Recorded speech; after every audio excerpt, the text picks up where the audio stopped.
Hi అమ్మా, ఎలా ఉన్నారు? అందరూ బాగున్నారా? మేము కూడా బాగున్నామమ్మా. ఈ ఆదివారం స్పెషల్ చేపల్ని ఇగురు కూర అంటారు, చేపల్ని దీన్నే కుర్మా అని కూడా అంటారు. ఎలా చేయాలో చూసేద్దామండి. మొదట ఈ ఫిష్ కుర్మాకి 1 స్పూను ఉప్పు వేసుకోండి, అలాగే 1/4 స్పూను పసుపు. నీట్గా కలపండి. పెద్ద చేప దొరికిందమ్మా, అందుకని పెద్ద ముక్కల్ని ఇట్లా సగం చేసుకున్నా. అదే చిన్న చేపలు దొరికితే చేసుకోవాల్సిన అవసరం కూడా లేదు, అలాగే వేసుకోవచ్చు. పట్టించి 1 హాఫ్ అన్ అవర్ ప్లేట్ పెట్టి సోక్ చేద్దాం.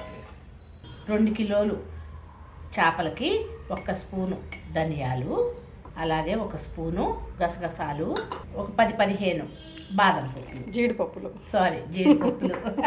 కొంచెం నీళ్ళు నానపెడదాము. చూడండి, మ్యారినేషన్ చేసి పెట్టుకున్నాం కదా చేప ముక్కల్ని, వాటిని ఒక్కొక్కటి వేసుకున్నాం. ఇలా పీసెస్ చేసి ఉప్పు పసుపు వేసి మ్యారినేషన్ చేశాను కదమ్మా, దాన్ని వేసుకుంటాం.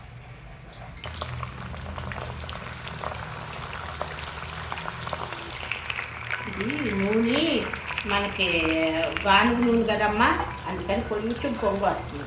పర్వాలేదు, పొంగు వస్తే పెద్దది పెట్టుకోవచ్చు బాండి, కానీ నూనె మంచిది వాడాలి కదా. లైట్ బ్రౌన్ కలర్ వచ్చే వరకు వేయించుతానమ్మా. చూడండమ్మా, లైట్ బ్రౌన్ కలర్లో వచ్చినాయి చూడండి, చాలు. అలానే మరీ డీప్ ఫ్రై అంటే బాగా ఎర్రగా వచ్చేటట్టు అవసరం లేదు. ఇలా లైట్ బ్రౌన్ కలర్లో వచ్చినప్పుడు తీసేస్తే టేస్ట్ బాగుంటుంది. ఇంకా తీసేద్దామా.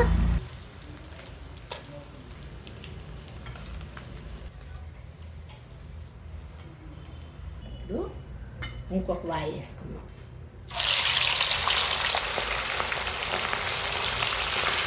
ఇది కూడా లైట్ బ్రౌన్ కలర్ వచ్చే వరకు వేయించుదాం. 2 వాయి కూడా అయిపోయిందమ్మా, తీసేద్దామా. ఈజీ కూర, టేస్టీగా ఉంటుంది. ఇది మళ్ళీ మీరు నూనె ఒకటేసారి కదమ్మా, ఇంకొకసారి మీరు రొయ్యల కూరలో కానీ చేపల పులుసులో కానీ వేసుకోవచ్చు. మరి తక్కువ నూనెలో కూడా వేయించవచ్చు, కానీ ఎందుకో నాకు ఇష్టం ఉండదు. కొంచెం ఎక్కువ నూనెలో వేస్తే ఫ్లఫీగా ఉంటాయి, బాగుంటుందని టేస్ట్. అలా వేయించాలి. చూడండి, ఇలా వేయించుకోండి. ఉప్పు పసుపు వేసి హాఫ్ అన్ అవర్ మ్యారినేషన్ చేయండి, తర్వాత ఇలా వేయించుకోండి. చూడండి, ఇలా ఉల్లిపాయలు చీలికలుగా కోసుకున్నా. 2 ఉల్లిపాయలు, మీడియం సైజు ఉల్లిపాయలు కోసుకున్నాను. ఇవి వేసేద్దాం వేయించడానికి. అలాగే ఉల్లిపాయలు కొంచెం వేగిన తర్వాత టమాటా ముక్కలు కూడా వేసి వేయించుదాం. ఇవి 2 టమాటాలు చాలమ్మ, ఎక్కువ వేసుకోవద్దే, 2 వేసుకోండి. చూడండి, కొంచెం నూనె ఎక్కువ వేసే వేయించుకోండి, ఆ టేస్ట్ బాగుంటుంది. లైట్ బ్రౌన్ కలర్లోకి వస్తే టేస్ట్ చాలా బాగుంటుంది. చూడండి, ఇలా ధనియాలు, జీడిపప్పు, గసగసాలు నానబెట్టాం కదా, వీటిని కడిగేసుకుంటాం.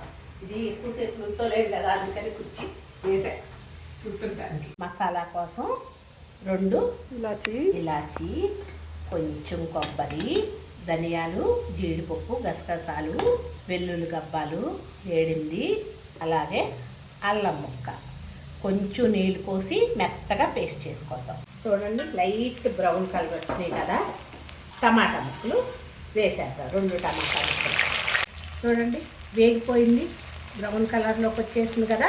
ఆఫ్ చేసుకొని దీన్ని కూడా పేస్ట్ చేసుకుంటాం. అల్లము, వెల్లుల్లిపాయలు, ధనియాలు, గసగసాలు, జీడిపప్పు పేస్ట్ ఇలా మెత్తగా నూరుకోండి. తగినంత నూనె వేసుకోండి అమ్మ. కాసిన మనకి ఇందాక చేపలు వేయించిన నూనె ఉంది కదా, అది ఇప్పుడు అలాగే మెత్తగా చేసి పేస్ట్ చేసుకున్నాం కదా, ఈ పేస్ట్ని వేసేయండి. చిన్న పెట్టుకోండి.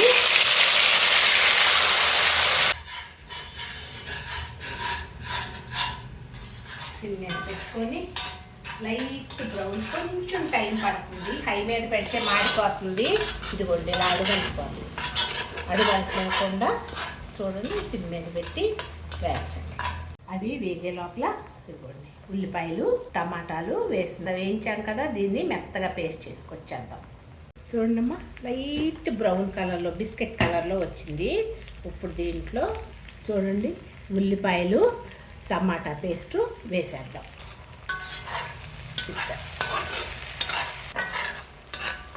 ఇదిగోండి, ఉల్లిపాయలు టమాటాలు మనం మిక్సీలో వేసుకున్నాం కదా, ఈ కొన్ని నీళ్ళు పోతాం.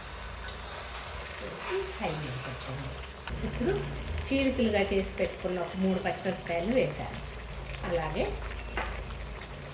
కరివేపాకు, ఉల్లిబొందులు. కొత్తిమీర వేయకూడదమ్మా, ఉల్లిబొందులు వేసుకోవాలి, అందుకని ఉల్లిబొందులు. ఒకసారి తిప్పుకోండి. టేస్ట్కి సరిపడినంత ఉప్పు, కారం, కొంచెం కారం ఎక్కువే పడుతుంది, కొంచెం కారం, సాంబార్ కారం వేసానమ్మా. అలాగే కొంచెం పసుపు. చూడండి పక్కన నూనె వచ్చేస్తుందా, అలా నూనె వచ్చే వరకు వేయించుకోవాలి ఈ మసాలా పేస్ట్ అన్నిటిని. మీ దగ్గర మేగడ ఉంటే మేగడ, లేకపోతే క్రీము వేసేసుకోండి. హై మీద పెట్టండి స్టవ్ని. ఒక్క 2 మినిట్స్ ఉడకనిచ్చి ఈ టైంలో ఉప్పు కారాలు చూసుకోండి. ఈ టైంలో టేస్ట్ చూసుకోండి. నేను చూశాను, నేను వేసింది కారం కొంచెం తక్కువైతే వేసాను అనమాట. ఇంకొకసారి కూడా ఉప్పు చూసుకుంటాను, ఉప్పు చూసుకొని చెప్తాను. ఉప్పు కారాలు మీ టేస్ట్లకు సరిపడా చూసి వేసుకోండి. నాకైతే ఇదిగోండి కొంచెం చూడండి, ఇలా నూనె రావాలి. కూర ఉడికిందంటానికి, మనకు మసాలా అంతా మంచిగా వేగిందంటానికి ఇలా నూనె వస్తే కనుక కరెక్ట్గా ఉంటుంది. తలకాయ ముక్కను ఒక్కదాన్నే తీస్తున్నాను, మిగతా ముక్కలన్నీ వేసేస్తున్నాను. ఏమి లేదు, అది కొంచెం హార్ష్గా ఉంటుంది కదా, అన్నిటినీ ఏం చేస్తుంది అంటే కొట్టేస్తుంది ముక్కల్ని. అది అటు ఇటు కదులుతా. ఒక్క నిమిషం హై మీద పెట్టుకోండి. ఇది మామూలు చక్కగా మీకు ఇది మూత వస్తుందేమో నాకు కూడా తెలుసు. కాకపోతే ఏంటంటేనమ్మా, ఇదైతే కొంచెం కోసుగా ఉంది కదా, మంచిగా వేగుతూ కింద నుంచి అడుగంటకుండా తీయగలను చెప్పేసి దీన్ని పెట్టుకున్నాను అనమాట. అందుకని ఈ ఒక్కసారికి జ్యోతి అంటేని భరించండి మూతని. ఒక్క నిమిషం వేయించుదాము. వేయించేస్తే హై మీద పెట్టుకుంటే ఒక్క నిమిషం ఇదంతా ఈ మసాలా అంతా ముక్కలకు పడుతుంది. పట్టి చూడండి, పచ్చిమిరపకాయలు కూడా లాస్ట్లో వేసాను కదా, పచ్చిమిరపకాయలు అలా ఉంటుంది అనమాట. టేస్టీగా ఉంటుంది మనం తిన్నా కూడా. ఇలా కరివేపాకు మరమ్మ, కరివేపాకును ఉల్లిబొందులు వేసుకోవాలి. ఇక మామూలుగానైతే పూర్వం దీనికి వేసేవాళ్ళు కాదు, కొత్తిమీర మీ ఇష్టం. టేస్ట్ మీకు నచ్చితే వేసుకోండి తల్లి. చుట్టూతా కూడా చూడండి ఇలా నూనె వచ్చేటట్టు వేయించుకోండి. చూడండి ఇలా నూనె కక్కేయాలి అమ్మ. ఇలా ముక్కలు వేయగానే కొంచెం పొడి మసాలా చిమ్మేసుకోండి. ఇలా చేసేసి ఒకసారి తిప్పుకోండి.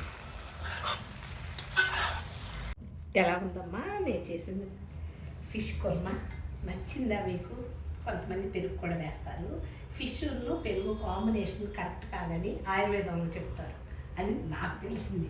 2-3 ఆయుర్వేదిక్ డాక్టర్లు చెప్పారు. అందుకని క్రీమ్ వేశారు. క్రీమ్ లేనాళ్ళు మీరు మేగడ వేసుకోండి. మేగడ ఫస్ట్ ప్రిఫరెన్స్, లేదంటే క్రీము. ఎలా ఉంది? నచ్చిందా? నచ్చితే ఒకసారి చేసుకొని చూడండి. అప్పుడు కామెంట్ చేయండి, అప్పుడు లైక్ చేయండి, షేర్ చేయండి, సబ్స్క్రైబ్ చేయండి. Thank you so much.